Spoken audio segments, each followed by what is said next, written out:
Greetings.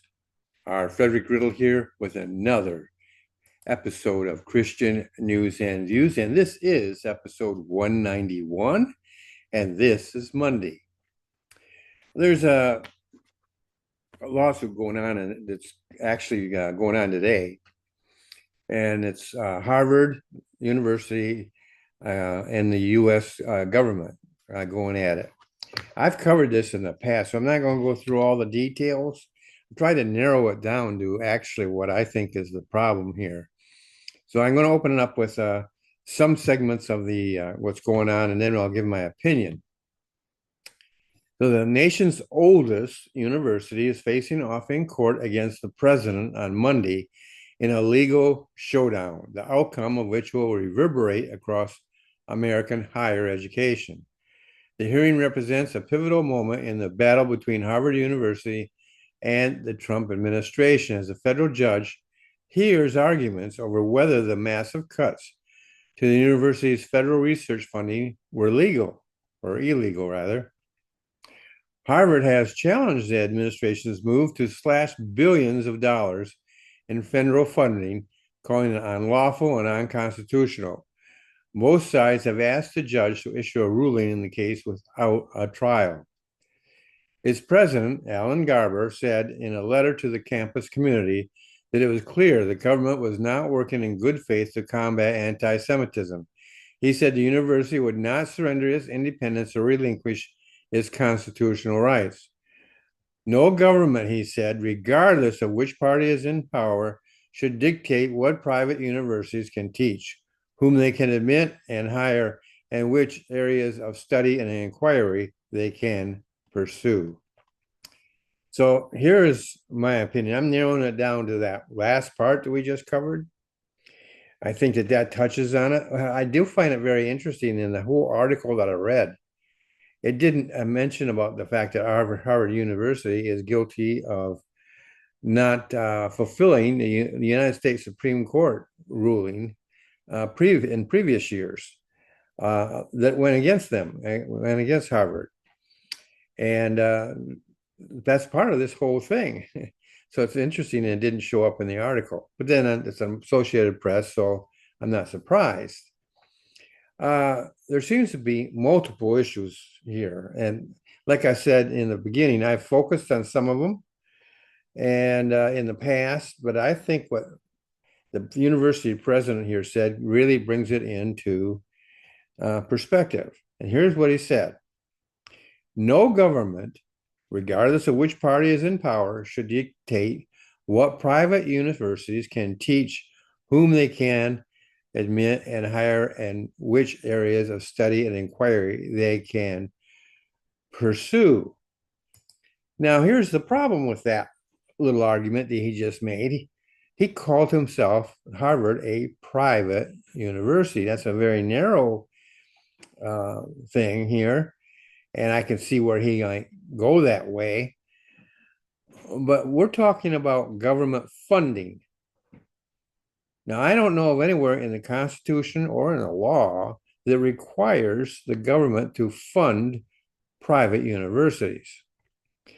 So really, what this president is talking about is he's giving a reason why it shouldn't be, for why all funds shouldn't be pulled away anyhow.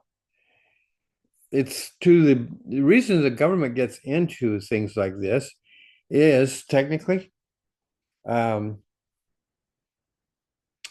to further advancements that benefit the whole country, benefit everybody in the country. And so it's like an investment on the government's part. And they should be, if that's the case, in my opinion, that should be then the government's prerogative as to whether they keep their money there or pull it away. And they set the standards. That's my opinion. Just like me, I have TNR Independent Books. I have a ministry in which I provide money to missionaries, for instance. Well, that would be the comparison. There would be, I decide, oh, I no longer support what they're doing for one reason or other, they violated some kind of standard I have set. And so I decided to pull my money out. And then they sue me saying, you can't do that. The money comes from the Lord. He burdened me to give the money out to different things. And he gave me the responsibility, not the missionary. Missionary has all sorts of responsibilities. And if he's doing the responsibility God has given him or her, then the two, theirs and mine, should mesh. The thing, and I'm not saying that the government represents the Lord in any way on this, but the government has in one sense, has a responsibility, a constitutional responsibility to look at ways of benefiting the American people. But that is not to be determined by the recipients. Harvard University, whether it's private or public, doesn't have the right to tell the government what the Constitution says they have to do.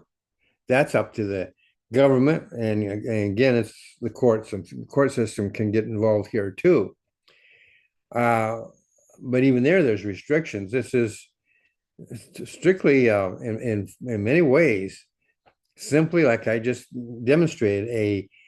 The government is looking at their investment. Is it accomplishing what they want it to do? Is it operating within the law? Now, there is a major problem. Harvard University, from everything I've been reading, is in conflict with the U.S. Supreme Court. That's a violation of law. They are in conflict with some other areas as well. This anti-Semitism, Harvard allows it. They say they've taken steps. Well, they don't seem to be very working, and they don't seem to be very strong. And so that is a case in which the government has a vested interest. Now, I'm not a Jew, but I am a Christian. And as I understand the Bible, I have a responsibility towards the Jewish people. It says it quite clearly in chapter 12, Genesis chapter 12, I believe it is. I don't have it open here right now. But God gave Abraham, saying, those who curse you will be cursed, those who bless you will be blessed. That we have seen historically down through the ages has borne fruit of one sort or another. And so the government, if the government wants to operate within the supreme law, the law of God, and then the constitutional law, which is underneath that, then they need to have the right, the duty, as well as the right, to examine whether Harvard or any other school, any other educational institution that they're invested in, are they doing what they need to be done? The government has some oversight here because they're investing, because they're putting money in here. It's not a free, not a free pass. They have I've said this several times, they have a vested interest in this. And it is government, your colleges, they exist. Some are private, some are public. But whether they are public or private, it is the government that has should have the final say in this, simply because they are the ones putting the money out. And Harvard doesn't have any claim on that money. They can go in and they can request it. They can argue on their behalf and all that stuff. But I don't really think this belongs in court, because it's simply a matter of the government exercising its right of oversight, doing its job. I'm not happy that money is going from our government to a liberal college who obviously they are in my opinion, this is strictly my opinion, but it sure looks like they at least under the table kind of support the anti-Semitic movement. And that is a pervasive thing throughout education, not just here in the United States, but around the world. And we got to be careful about that. I don't want to see the judgment of God fall on this nation. I mean, we've done a lot of things contrary to God's will. We take up a position against God's people, which is the Jewish people, then we're asking for trouble, big time. And so, getting back to this, but I don't think this is a spiritual battle. Well, it is a spiritual battle, but as far as I don't think it belongs in the courts of the United States.